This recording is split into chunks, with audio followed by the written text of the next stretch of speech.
Vamos a aprender cómo se abre una botella de cava. Lo primero es tener el cava bien frío. En caso de defecto habrá que poner agua, mucho hielo y sal gorda.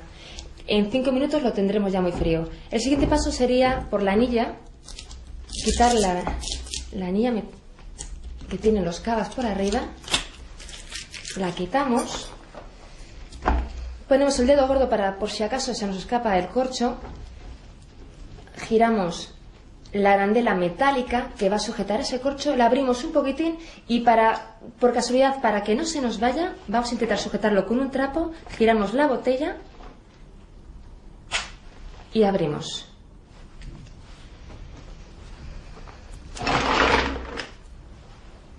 Probamos un poquito el cava, que está en perfecto estado,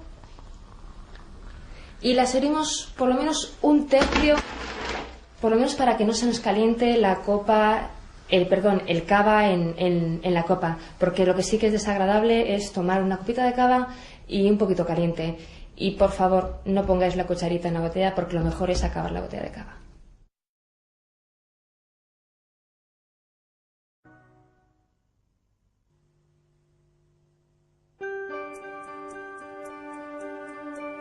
Ha llegado el momento en el que cruce el mar y atraviese el océano. Voy hacia las Baleares y las Canarias. El vino de las islas, o las islas del vino, tanto da. Es una buena ocasión para seguir escuchando a las gentes del vino, para conocer cómo viven en otras latitudes, en un clima sin los altibajos de la península. También para ver lo que han hecho en algunos territorios sorprendentes, donde nadie podría imaginarse que crezcan las uvas sobre un paisaje lunar. Variedades nuevas para mí.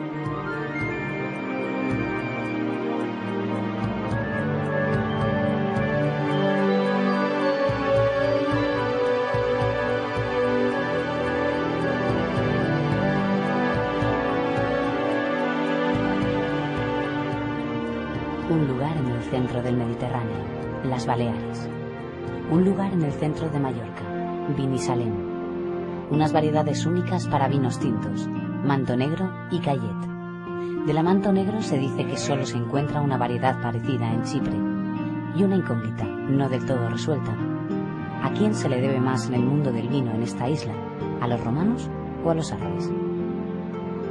Cada vez que viajo por tierra de viñedos son constantes las referencias a la civilización romana, pero en Binissalem encuentro más referencias a los árabes. Ellos impulsaron el cultivo de la vid en la isla. Sabido es que la religión musulmana era muy estricta respecto del alcohol, pero desde luego su gastronomía no estaba reñida con las uvas pasas ni con la utilización del vinagre, productos de la vid.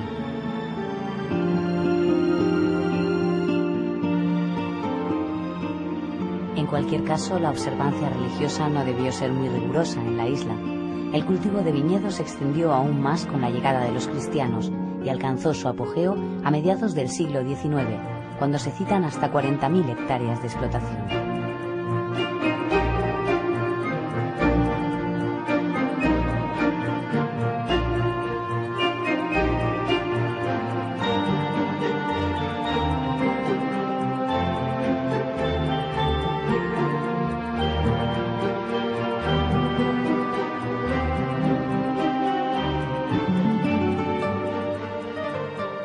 Sin embargo, la filoxera hizo grandes estragos y apenas 1.000 hectáreas de esa superficie han sobrevivido en la actualidad. Y si no han desaparecido del todo, se debe, como casi siempre, al empeño de algunos visionarios. José Luis Ferrer fue uno de ellos, un ingeniero cuya pasión por el vino le llegaba de tradición familiar. Nació en 1908, viajó por Europa y en Francia aprendió las técnicas enológicas francesas. De regreso a su tierra fundó una bodega en 1931. Mallorca hasta ese momento importaba o elaboraba vinos que se consumían en el año. Como buen emprendedor, Ferrer introdujo la crianza del vino. Esta crianza no sería larga en principio, hasta que en 1936 la Guerra Civil Española le sorprende con la bodega repleta de vino que ya no podría vender. Esto lo obligó a una larga crianza forzosa. Pocos años después propició las primeras exportaciones de vino con el nombre de Franja Roja. Ferrer falleció en los 80, pero la tradición la mantienen sus nietos, los hermanos José Luis y Sebastián Roses. Han modernizado la bodega, pero siguen apostando por variedades autóctonas como la Manto Negro.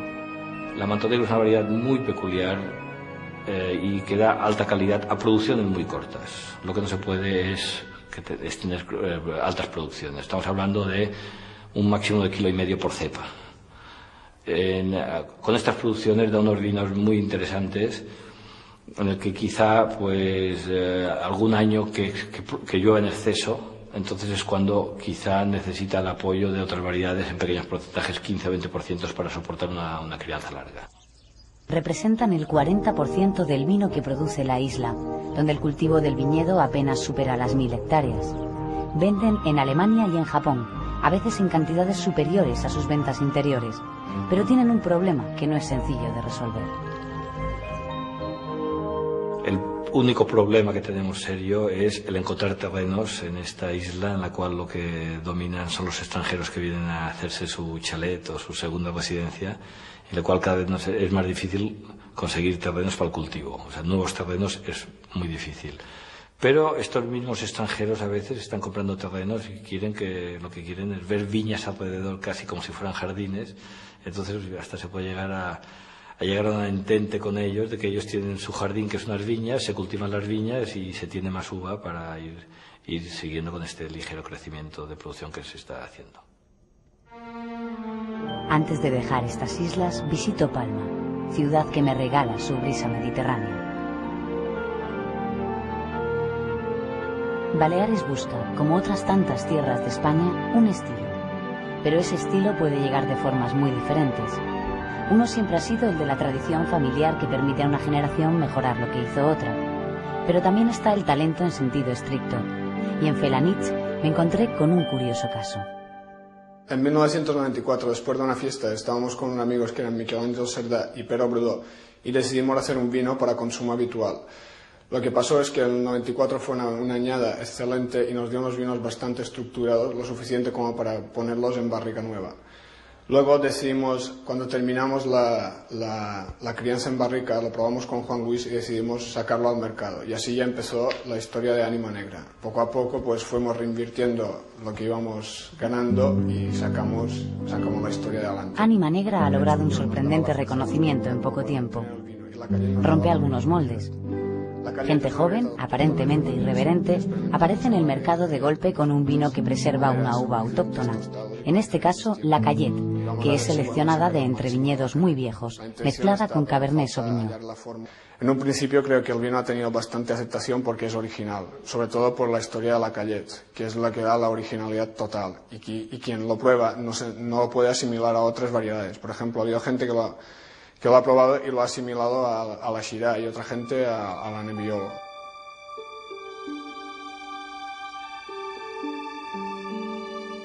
La noche ha llegado a Palma. Tengo que recoger mis cosas y seguir mi viaje. Voy al jardín de las Hespérides, a las que una vez fueran el fin del mundo conocido. Al oeste del continente africano, donde el acento de España se vuelve más cálido y dulce. Son las Islas Afortunadas, como denominaban los naturalistas de finales del 18 al archipiélago canario.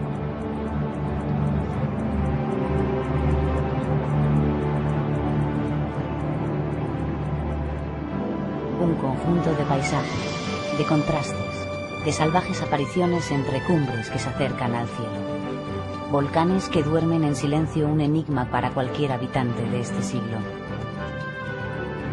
Islas que fueron incorporadas a la corona española en tiempos de Isabel la Católica y cuyos habitantes gustan de recordar su pasado guanche, hoy convertidas en paraísos turísticos gracias a un clima casi inalterable entre el invierno y el verano. Llego a Tenerife. Voy a hacerle una reverencia al Teide, el pico más alto de España con sus 3.718 metros. En las cañadas me asombro ante los tajinastes y una flora inexistente en otras partes del mundo.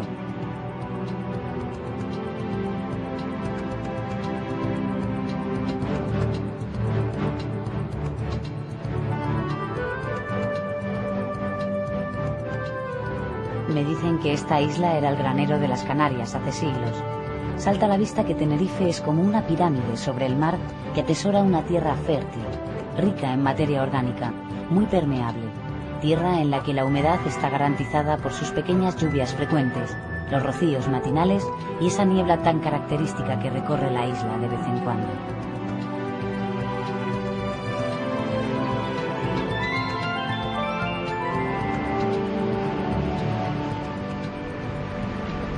Tenerife da cobijo a 5 denominaciones de origen. Me hablan de la denominación Valle de la Orotava, en el norte de la isla, y más al oeste de Icoden Daute y Sora, productora en su tiempo de vinos de Malvasía que se exportaban a Inglaterra y cuya denominación respeta los nombres de 3 menceyes o jefes guanches. Del Valle de Guimar, en las laderas orientales de la isla,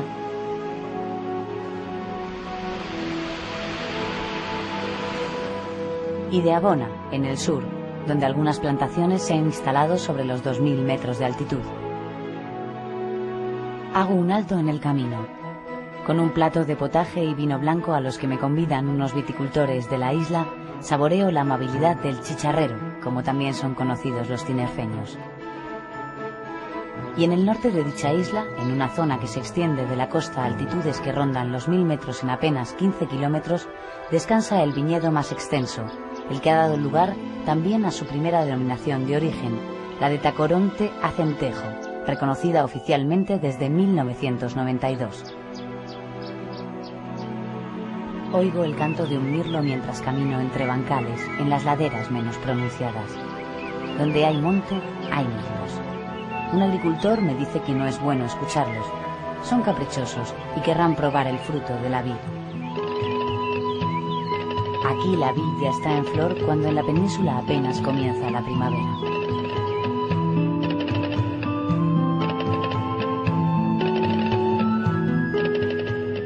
El viñedo se cultiva de la forma tradicional, pero luego se emparra.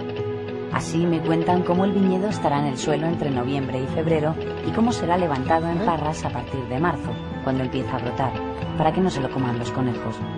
Después lo vuelven a bajar para subirlo definitivamente en junio, cuando el fruto ya está hecho, y lo dejan al aire y al sol hasta después de la vendimia. Levanta para que no se pudra, para que logre el fruto, que si no, no se logra. El suelo se pudre porque si tiran en el suelo con la tierra, se pudre y todo lo hago.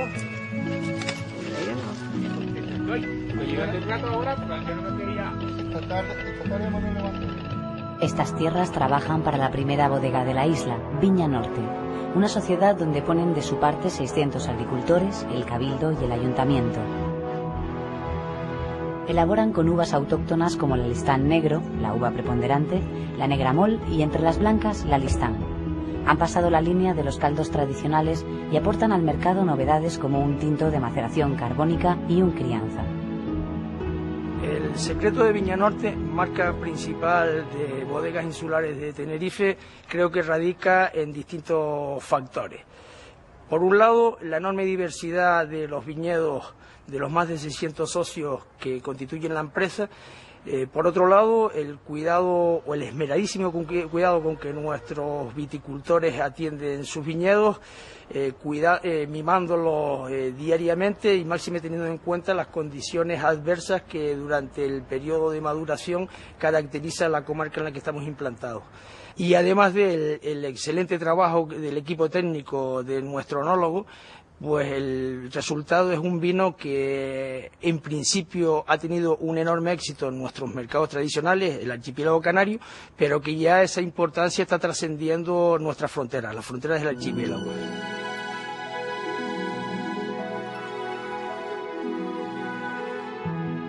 Y llego a La Palma, la isla bonita, la más norteña, una de las más altas del planeta, otro contraste que se regala a mi vista. Sus elevantes cumbres, sus profundos barrancos, sus frondosos bosques, sus bodegas.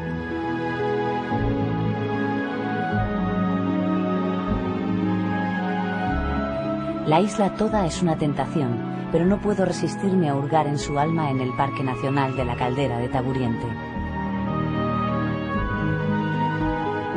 Un cráter gigantesco de 1500 metros de profundidad y 10 kilómetros de diámetro.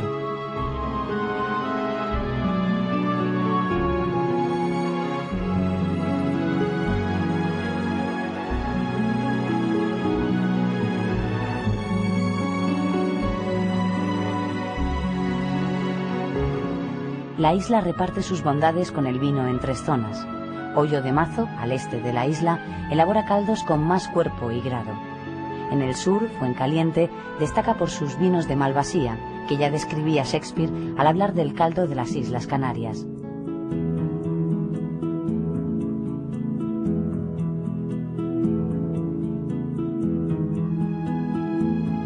En la zona norte destacan los vinos de Tea, vinos que se crían en barricas de pino canario. Los viñedos de Negramol y Albillo están entre pinos, en bancales. Suelen estar a bastante altura y eso los protege de las plagas, razón